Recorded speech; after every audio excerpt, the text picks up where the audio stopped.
The Great Hall of Axiom Prime was the largest structure ever built by any species in the known galaxy. Its walls stretched so high that clouds formed near the ceiling. Thousands of alien races gathered here every cycle to discuss trade, borders, and the endless politics of a galaxy filled with life. On this day, the hall was packed. Every seat was taken. Every viewing platform was full. Representatives from ancient empires that had ruled for 10,000 years sat beside young species who had only just discovered fire a few centuries ago. They had all come to watch. Ambassador stood at the human delegation's platform. It was a small platform, pushed to the far edge of the hall. Humanity had only joined the Galactic Assembly 15 years ago. They were still considered children here. Their single solar system was a tiny dot compared to empires that spanned hundreds of worlds. Was 43 years old. She had gray streaks in her black hair and tired lines around her eyes. She had fought for years to earn humanity a voice in this hall. Today, she feared that voice would be silenced forever. The massive doors at the front of the hall opened. A wave of silence spread across the crowd. They had arrived. They walked in like conquerors. There were tall reptilian creatures covered in dark green scales. Their eyes glowed yellow in the dim light. Each one wore armor made from the bones of species they had defeated. They had ruled their part of the galaxy for 12,000 years. 400 worlds bowed to them. At the front of their group walked High Commander the Undying. He had earned his name by surviving wounds that would kill any normal creature. His body was covered in scars. His left eye was missing, replaced by a glowing red mechanical orb. He moved with the confidence of someone who had never known defeat. The crowd parted to let them pass. Even the ancient races looked away. Nobody wanted to meet's gaze. The High Commander climbed the central speaking platform. He looked out at the thousands of faces watching him. A thin smile crossed his lips. "I come with a declaration," said. His voice was deep and rough, like stones grinding together. "The Dominion claims the system known as Sol. We claim the planet called Earth and all the rocks that circle its small yellow star." A murmur ran through the crowd, felt her heart drop into her stomach. Continued, "Our scouts have found rare minerals in their asteroid belt, resources that belong to those strong enough to take them. The humans are not strong. They are weak. They are prey." Stepped forward. Her platform rose slightly so the hall could see her. "The Assembly must reject this claim," she said. Her voice was steady even though her hands were shaking. "Earth is our home, our only home. We have done nothing to provoke this attack." Turned to look at her. His mechanical eye focused on her face. "You exist," he said simply. "That is enough. The weak do not deserve what they cannot protect." "We have rights under galactic law," insisted. "We are members of this assembly." "Then invoke those rights." Smile grew wider. "Call for a vote. Ask your fellow members to protect you." Looked around the hall. She looked at the delegation, the creatures with their compound eyes and clicking mandibles. She had shared meals with their ambassador. She had called him friend. The ambassador looked away. She looked at the beings made of living crystal who glowed with soft inner light. They were known as the species in the galaxy. Surely they would speak for justice. The delegate studied her with eyes like diamonds. Then slowly, deliberately, she turned her head. One by one, looked at every delegation in the hall. One by one, they refused to meet her gaze.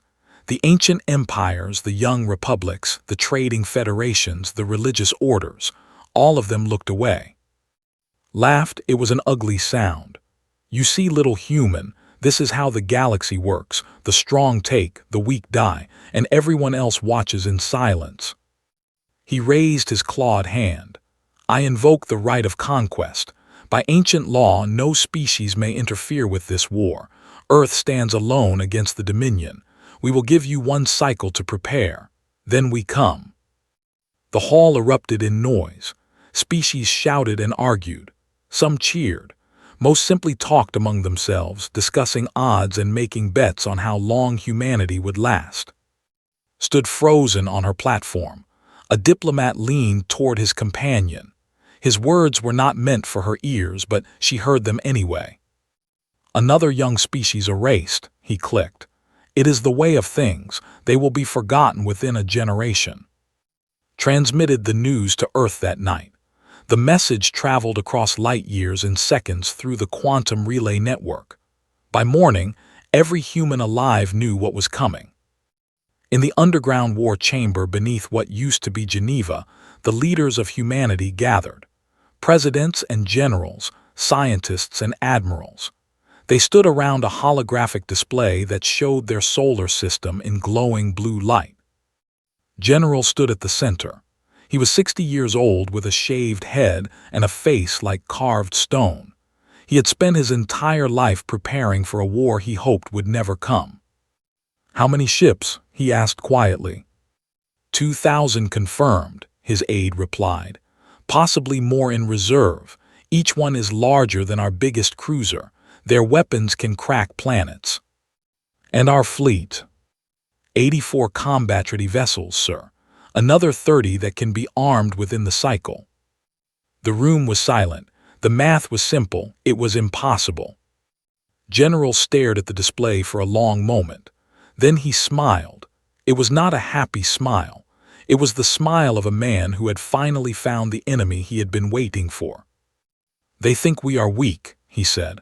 "They think we will surrender or die quickly. They have no idea what they have just done." He turned to face the gathered leaders of humanity. "For 200 years we have prepared for this day. We have hidden weapons in our asteroid belt. We have built ships that their sensors cannot see. We have created weapons they cannot imagine.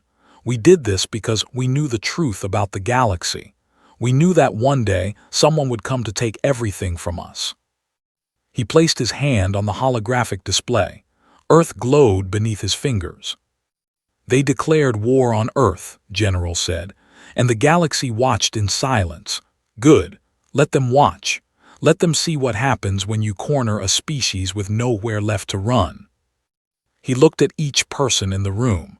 "We will not just survive this war. We will win it. And when we are done, the galaxy will never look at humanity the same way again." Far above, in the cold darkness of space, the first warships began their journey toward Earth. They expected an easy victory. They were wrong. The armada moved through space like a swarm of metal predators. 2,000 warships arranged in perfect formation. Their hulls were painted with the symbols of conquered worlds. Their weapons glowed with deadly energy. High Commander stood on the bridge of his flagship, the Eternal Dominion. It was the largest warship in the fleet, a monster of metal and fire that had destroyed entire civilizations. Through the viewing window, he watched the stars drift by. "How long until we reach their outer defenses?" he asked. 6 hours, Commander, his tactical officer replied. "Their pathetic fleet has gathered near the 4th planet, the red one they call Mars." Made a sound of disgust. 80 ships against 2,000. They are not even trying to survive. They are simply choosing where to die. Perhaps they wish to negotiate surrender. Perhaps, bared his teeth. "We will listen to their begging. Then we will destroy them anyway. Let it be a lesson to other young species who might dream of resistance." The armada continued forward. They passed the outer edge of the human solar system. They passed frozen rocks and balls of ice. Everything was quiet. Everything was still. Too quiet, one young officer thought, but he did not speak. One did not question the High Commander. The fleet reached the asteroid belt. Millions of rocks floated in the darkness between Mars and the gas giant Jupiter. The navigators plotted a course through the densest sections. It would save time. That was their first mistake. The first explosion came without warning. A destroyer simply vanished in a ball of fire, then another, then 10 more. "What is happening?" roared. "The asteroids," his tactical officer screamed. "They have weapons hidden in the asteroids." All around the fleet, Rocks that had floated silently for centuries came alive. Hidden platforms powered up and launched missiles. Automated drones emerged from hollowed-out asteroids and opened fire. Mines that had waited for years detected ships and detonated. In the first 3 minutes, 340 ships were destroyed. Gripped his command chair so hard that his claws cracked the metal. Return fire, destroy those rocks. The fleet responded with overwhelming firepower. Plasma lances vaporized asteroids by the hundreds, but for every weapon platform they destroyed, 3 more opened fire from different positions. The humans had spent decades hiding weapons throughout the belt. They had turned millions of miles of space into a death trap. Pull back, finally ordered. Regroup outside the belt. The fleet retreated, leaving behind the burning wreckage of their fallen ships. They had not even reached the human fleet yet, and they had already lost more ships than in any battle in the last 1,000 years. On Mars, General watched the battle data on his display. His face showed no emotion. Phase 1 complete, he said. They will be more careful now. Begin Phase 2. They chose a different approach. They would bypass the asteroid belt and strike directly at the human colonies. Luna, Earth's moon, held the largest human settlement outside of Earth itself.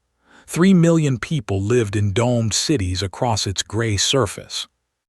Sent 500 ships and 50,000 ground troops. Surely this would be enough to crush any resistance. The landing ships touched down outside Luna City. Soldiers poured out, their weapons ready.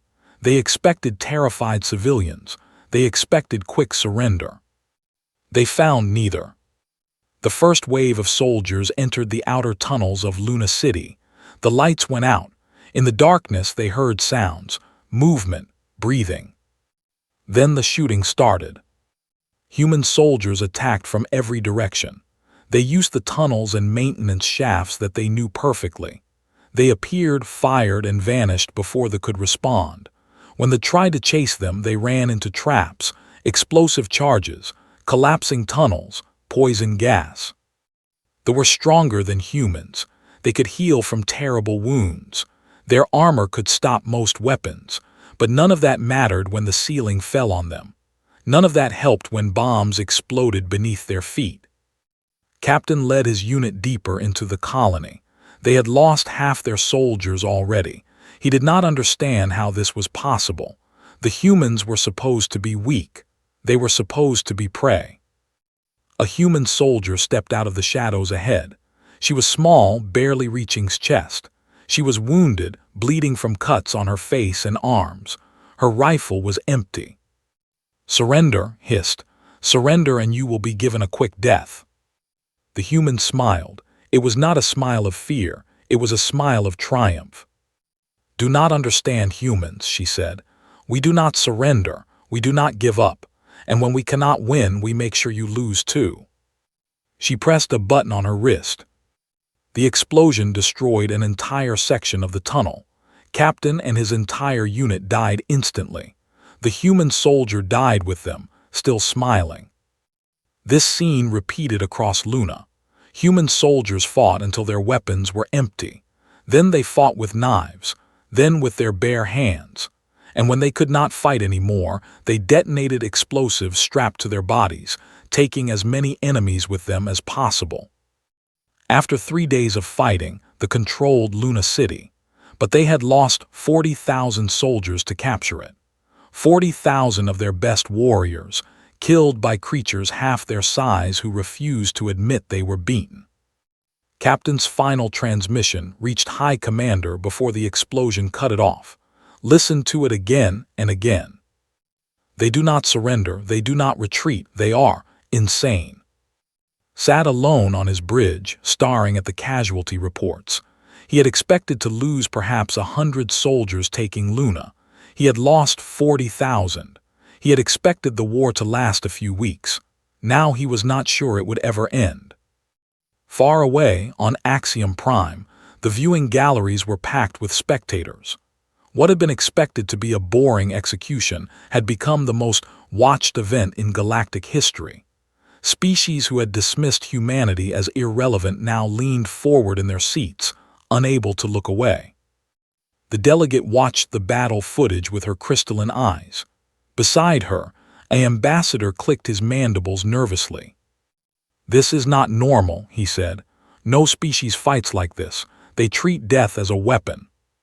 There was silence for a long moment. "I have lived for 3,000 years," she finally said. "I have seen empires rise and fall. I have seen species born and species die, but I have never seen anything like this." "What are they?" They turned her glowing gaze toward the display showing Earth, that small blue world fighting against impossible odds. "They are survivors," she said, "and I am beginning to think that they have made a terrible mistake." On Earth, General received reports of the Luna battle, 40,000 enemy dead. The cost had been high, too high, but the message had been sent. "Now they know," he said quietly. "Now they know what kind of war this will be." He turned to his staff. "Prepare the counterattack. It is time to show them that we do not just defend, we strike back." The war had only just begun. The galaxy had rules for war, ancient rules that had existed for longer than most species could remember. You declared your intentions. You fought with honor. You accepted surrender. You did not attack civilians unless necessary.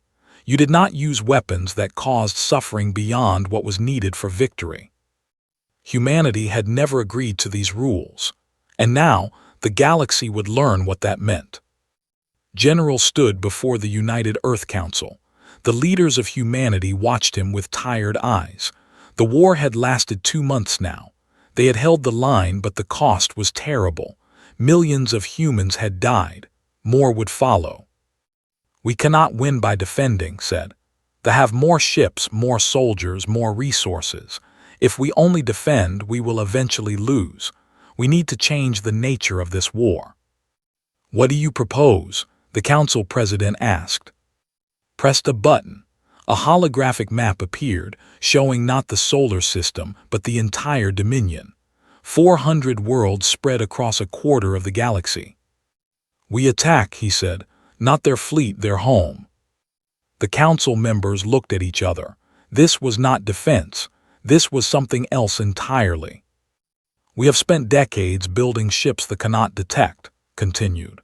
"Stealth destroyers using technology we have never revealed to the galaxy. 12 of these ships are ready. They can reach Prime in 3 weeks. "And then what?" a council member asked. His expression did not change. "Then we show the what total war means. We show them what happens when you threaten a species with nothing to lose." 3 weeks later, 12 human ships appeared in orbit above Prime. They came out of nowhere, bypassing every defense, every patrol, every sensor net. One moment the sky was empty. The next moment humanity had arrived.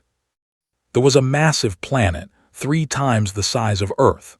20 billion lived there, along with billions of slaves from conquered species. Great cities covered the surface. Monuments to 12,000 years of conquest reached toward the sky. High Commander received the news on his flagship, still fighting in the human solar system. His face went pale beneath his scales. "Impossible," he whispered. "How did they get past our defenses?"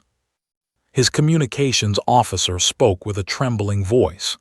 "Commander, the human fleet is broadcasting a message. They are demanding to speak with you directly." "Put it through."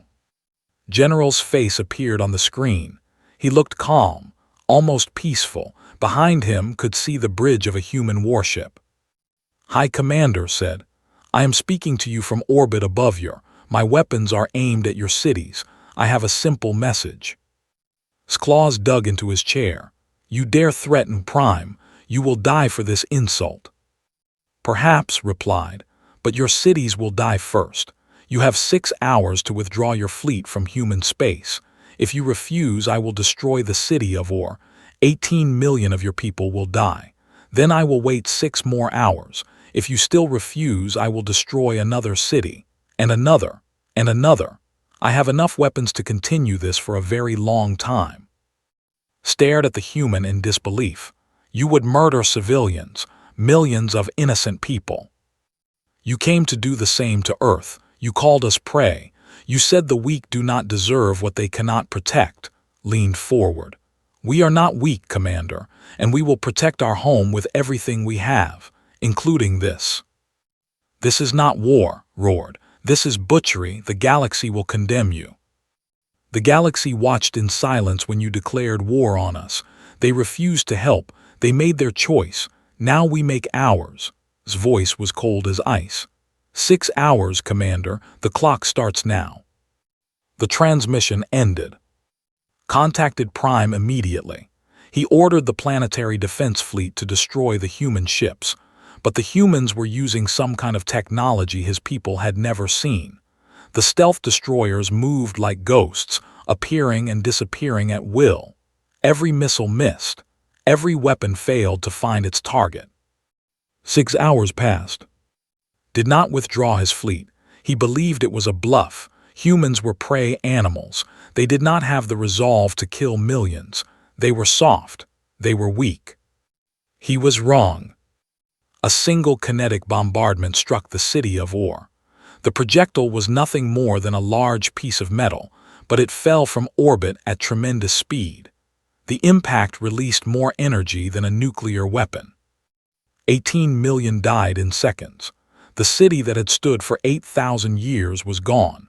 In its place was a crater 5 miles wide. Across the galaxy, species watched in shocked silence. The viewing galleries on Axiom Prime went quiet. For the first time in living memory, no one spoke. The ambassador turned to the delegate. His compound eyes were wide with something that might have been fear. They actually did it, he whispered. They killed millions without hesitation. They did not respond. She was staring at the images of the destroyed city, her crystalline body flickering with colors that had no name. General broadcast another message. 17 cities remain in range of my weapons. The clock restarts now. You have 6 more hours. On his flagship sat in darkness. He had received reports from his governors and generals. The Dominion was in chaos. Riots had broken out on a dozen worlds. Subject species who had been enslaved for centuries saw the burning crater where or had been and began to hope. If humans could strike at the heart, perhaps they could be defeated. Perhaps freedom was possible. His advisors begged him to withdraw. His own officers questioned his orders. For the first time in his long life, felt something he had never felt before. Fear. But he was the undying. He had never retreated. He had never surrendered. He would not start now. 6 hours passed. Another city died. This one was called a center of learning and culture. 12 million dead. Still refused to withdraw. 6 more hours. 6 million dead in the manufacturing center of. The Dominion's governing council overruled. They ordered an immediate withdrawal from human space. The High Commander raged and threatened, but even he could not fight his own government. The fleet began to pull back. On Axiom Prime, the ancient races watched the impossible happen. The mighty Dominion, conquerors of 400 worlds, was retreating, not because they had been defeated in battle, but because a tiny species from a single planet had been willing to do what no one else would do. They have no limiting principles, the ambassador said, his voice shaking. No concept of proportional response. They simply escalate until they win or everything is destroyed. The finally spoke. Her voice was soft, almost sad. No, they have exactly one principle, survival, and they will pay any price to achieve it, including their own souls. On his ship above, Prime, General received word of the enemy withdrawal. He did not celebrate. He did not smile. He simply sat in his command chair and stared at the holographic display showing the burning craters where 3 cities had once stood. 36 million dead by his order. 36 million lives ended with a word. He had won this battle, but he knew the price he had paid, not in ships or soldiers but in something deeper, something that could never be restored. "Sir," his aide asked, "are you all right?" was silent for a long moment. "No," he finally said. "I am not, but I am alive. Earth is alive, and that is all that matters." He stood up. "Set course for home. The war is not over. They will return with everything they have, and when they do, we will be ready." The 12 human ships turned and vanished into the darkness of space, leaving behind a wounded empire and a galaxy that would never see humanity the same way again. The hunters had become the hunted, and the prey had shown its teeth. The Dominion was burning, not from human weapons but from within. For 12,000 years, the Dominion had ruled through fear. Conquered species served their masters because they believed they could not be defeated. They had watched world after world fall. They had seen resistance crushed without mercy. Hope had died generations ago. Then humanity came, and hope returned. On the slave world of, workers in the mining camps whispered to each other. They had seen the footage. They had seen 3 cities turned to ash by creatures no bigger than children. If humans could hurt the masters, perhaps others could too. The first riot started in the deep mines. By nightfall, the entire planet was in revolt. On a world conquered 5,000 years ago, the native species rose up against their overseers. They used mining tools as weapons. They died by the thousands, but they kept fighting. The same story repeated across the Dominion. 12 worlds, 20 worlds, 50 worlds. The empire that had seemed unshakable was cracking apart. High Commander returned to Prime to find his government in chaos. Governors demanded more troops to put down rebellions. Generals blamed each other for the failures against humanity. The ruling council argued endlessly about what to do. Sat through 3 days of meetings before he lost his patience. "Enough," he roared, silencing the council chamber. We have ruled this galaxy for 12,000 years. We will not be defeated by slaves and prey animals." "Then what do you suggest?" a council member asked bitterly. "Our fleet is weakened, our empire is in revolt, and those humans sit in their little system, watching us tear ourselves apart." His mechanical eye glowed red in the dim light. "We end this. Now, I will take every ship we have left, 800 warships, the largest fleet assembled in 3,000 years. We will go to Earth and burn it to ashes. Without there, the humans will break. And when they break, the rebellions will die." "And if you fail?" Bared his teeth. "I am the undying, I do not fail." The great fleet launched 1 week later. 800 warships carrying 2 million soldiers. Their destination, Earth. Their mission, complete destruction. But they were not the only ones who had been busy. While gathered his fleet, human agents had been traveling across the galaxy. They visited the slave worlds.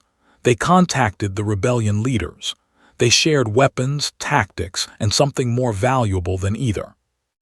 They shared information, fleet positions, defense codes, patrol routes, everything the rebels needed to strike at their masters effectively. They also visited Axiom Prime. Ambassador met secretly with representatives from dozens of species. The collective, even species who had remained carefully neutral. "You watched in silence when they came for us," said. "I understand, they are powerful. No one wants to draw their attention, but look at what is happening now. The Dominion is falling apart. Their fleet is coming to Earth for one final battle. If we lose, they will crush the rebellions and restore their empire.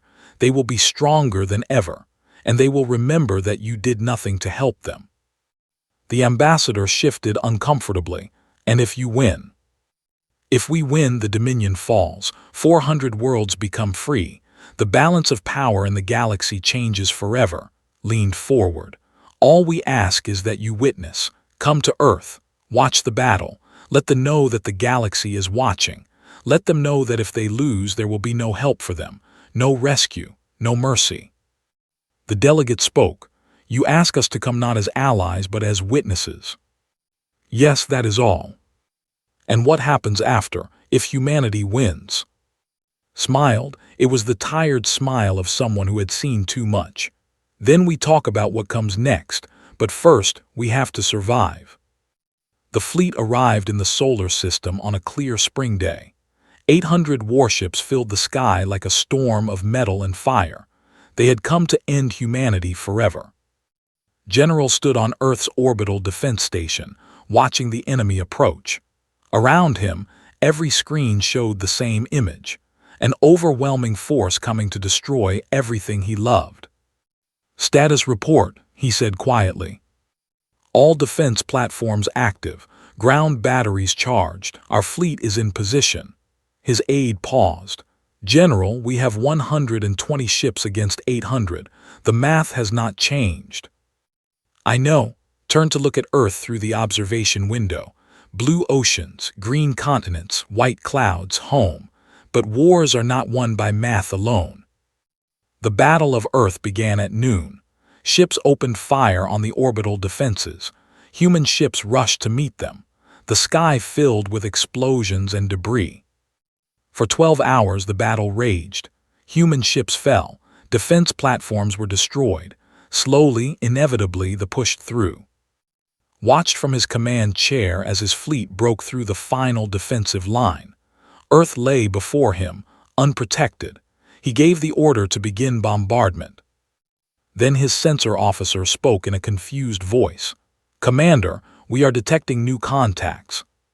"Human reinforcements." "No, sir, the signatures are not human, they are. Commander, there are hundreds of them." Ships began appearing all around the battlefield. They emerged from warp space in flashes of light. Hive ships, crystal vessels, battle cruisers, ships from a dozen different species. And behind them more ships, ships from the rebel worlds, ships that had been slaves just weeks ago, now flying to join the fight. Stared at his display in disbelief. "They cannot be here. They declared neutrality. They cannot interfere." His tactical officer checked the readings twice. "They are not firing, Commander. They are just watching." They were witnesses. Hundreds of ships from across the galaxy forming a ring around the battlefield. They had come to watch the fall. "It does not matter," growled. "They cannot stop us. All ships continue the attack. Burn that planet." The fleet surged forward, but now the rebels joined the human ships. The battle that had been one-sided suddenly became even. Then it shifted. They fought hard. They had not ruled for 12,000 years by being weak, but they were tired. Their empire was crumbling, and everywhere they looked, they saw faces filled with hatred. Hatred stored up over thousands of years of slavery. Hatred that had finally found its voice. One by one, ships began to fall. On Axiom Prime, the viewing galleries were so packed that people stood in the hallways. Every species in the galaxy watched the battle unfold. They saw the mighty Dominion pushed back. They saw human ships fighting alongside former slaves. They saw something that had seemed impossible just months ago. They saw the beginning of the end of an empire. General watched the flagship, the Eternal Dominion, fighting desperately against 3 human destroyers and a hive ship. The great warship was wounded, trailing fire and debris. "It is over," said quietly. "Open a channel to the enemy flagship." His face appeared on screen. His bridge was burning. His officers lay dead around him, but his eyes still burned with defiant rage. "General," he hissed, "come to gloat." "No," replied. "I came to give you a choice. Surrender now and your people will be treated fairly. Continue fighting and I will destroy your fleet to the last ship. Then I will return to Prime and finish what I started." Was silent for a long moment. Around him, his ship shook as another weapon struck its hull. "Why?" he asked finally. "Why did you fight so hard? You could have surrendered, you could have lived as our servants, it would have been easier." Shook his head. "You never understood us. We do not fight because it is easy. We fight because there are some things worth dying for. Our home, our freedom, our future. These are not things we give up, ever." Closed his eyes. When he opened them again, something had changed. The rage was gone. In its place was something that might have been respect. "You have won," he said. The Dominion surrenders. Across the galaxy, the word spread like wildfire. The war was over, humanity had survived, and everything had changed. The neutral station Axiom Prime had never been so quiet. The great hall that had once echoed with the voices of 1,000 species was now filled with silence. Every seat was taken, every platform was occupied, but no one spoke. They had come to witness history. High Commander walked through the massive doors. He was alone. His armor was gone, replaced by simple cloth.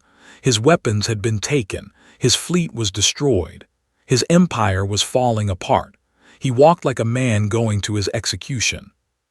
At the center of the hall, General waited. Unlike, he did not look like a conqueror. He wore his uniform, the same one he had worn throughout the war. His face showed no triumph, no pride, only a deep weariness that seemed to reach into his bones. The two leaders faced each other for a long moment. The galaxy watched. "You requested this meeting," said, "Speak." Looked at the human standing before him. This creature was smaller than him, weaker. His lifespan was a fraction of us. By every measure the galaxy used, he should have been nothing, yet he had brought down an empire. "I wanted to understand," said. His voice was quiet, stripped of its usual arrogance. "My people have conquered 400 worlds. We have fought 1,000 wars. We have never lost. And now, a species that has barely left its birth world has defeated us. I need to know how." Considered the question. Do you truly want to know, or do you want an answer that lets you keep your pride? "I am beyond pride now. My people are broken.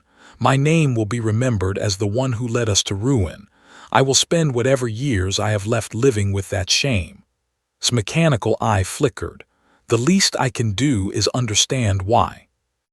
Nodded slowly. "Very well. You lost because you did not understand what you were fighting. You saw humans and you saw small creatures with short lives and weak bodies. You thought that made us easy prey." "It should have," said. "By every standard of the galaxy, you should have fallen in days." "The galaxy's standards do not apply to us," began to pace slowly. "Do you know the history of Earth? Our planet is not gentle. It has tried to kill us many times. Ice ages that covered the land, diseases that wiped out millions, predators that hunted us in the dark. And most of all, we fought ourselves. For thousands of years, humans have made war on other humans. We have created weapons that could destroy our entire world. We have stood at the edge of extinction again and again." He stopped and turned to face directly. "Every generation of humanity has been forged in fire. We survive because survival is all we know. We adapt because adaptation is our nature. When you came to Earth with your great fleet and your ancient empire, you expected us to surrender or die quickly. But we have never surrendered. We have never given up. And we never will." "But the cost," said. "The things you did, the cities you destroyed, the millions you killed, how do you live with that?" His expression flickered. For just a moment his weariness showed through. "I do not live with it easily. I close my eyes at night and I see the fires. I hear the screams of people I will never meet. I carry the weight of 36 million deaths, and I will carry it until the day I die." He took a breath. "But I would do it again, because the alternative was watching my entire species be erased from existence. When you threatened Earth, you did not give us a choice between war and peace. You gave us a choice between fighting and dying. We chose to fight, and we did whatever was necessary to win." "Whatever was necessary," repeated quietly. "That is what frightens the galaxy, you know, not your ships or your weapons. The fact that you have no limits, no lines you will not cross. For the first time in my life, I faced an enemy who was willing to go further than I was, and I did not know how to fight that." "You could not fight it," replied, "because you still had something to lose, your empire, your pride, your place in history. We had nothing to lose except our existence, and a creature with nothing to lose is the most dangerous thing in the universe." The two enemies stood in silence. Around them, 1,000 species held their breath. Finally spoke again. "What happens now to my people?" "That depends on your people," said.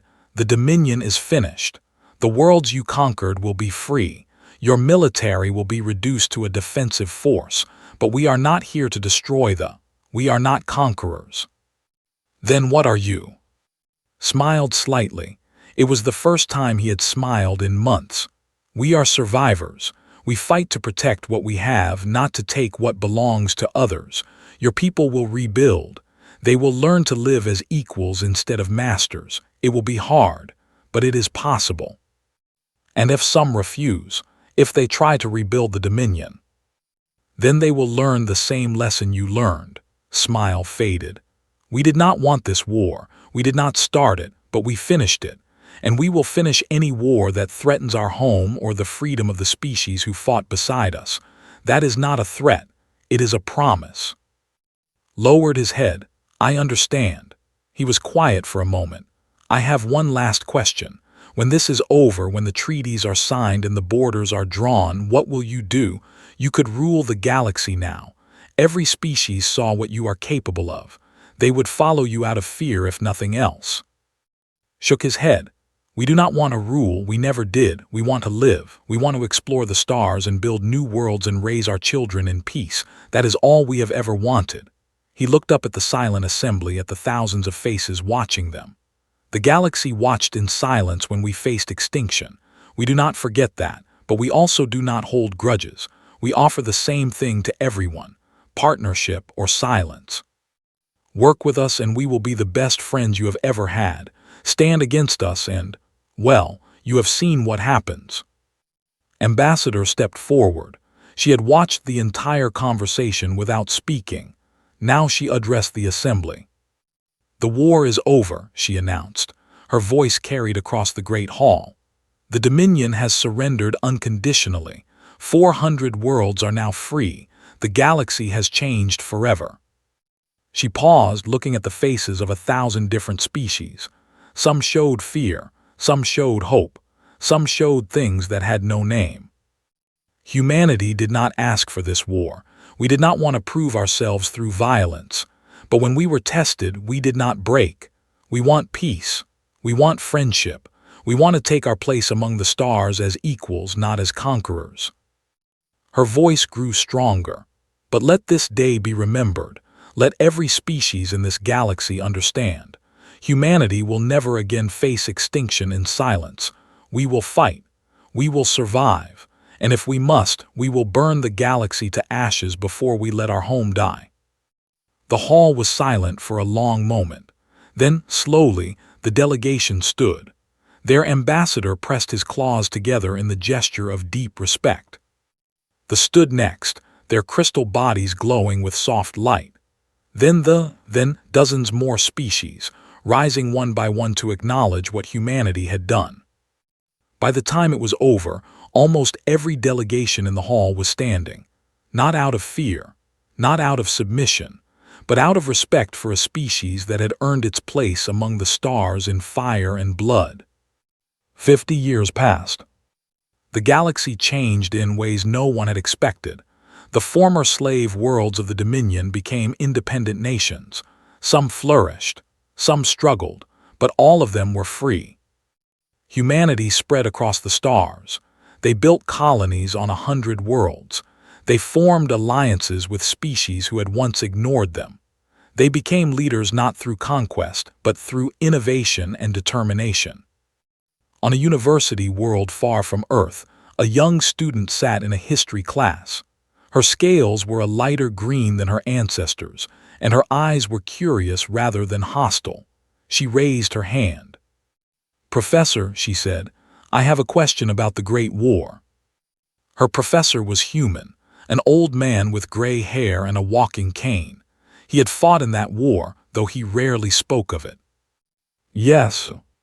Why did the galaxy not help Earth when the war began? The Dominion declared their intentions.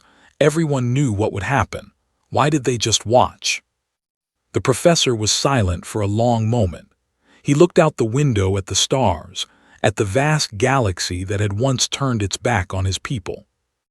"Because they did not know what we were," he finally said. They saw a small species on a single planet. They saw creatures who had barely begun to explore the universe. They did not see any reason to intervene in what they thought would be a quick, quiet end. He turned back to his students, sat beside humans. The classroom held children from a dozen species who had once been enemies. "Now they know," he said simply. The student nodded slowly. "And the saying, the one that all the old species teach their children, 'Let the humans be, they were forged in extinction,' what does that mean?" The professor smiled. It was the smile of a man who had seen terrible things and found peace on the other side. "It means that when the universe offers you silence, you must become your own answer. We were alone when we needed help.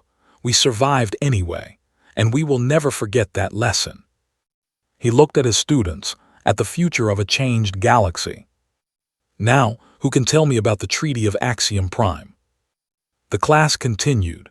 Life went on, and in the hearts of every species who remembered that war, a simple truth remained. They had declared war on Earth. The galaxy had watched in silence, and humanity had answered with fire and determination and an unbreakable will to survive. Some lessons the galaxy would never forget.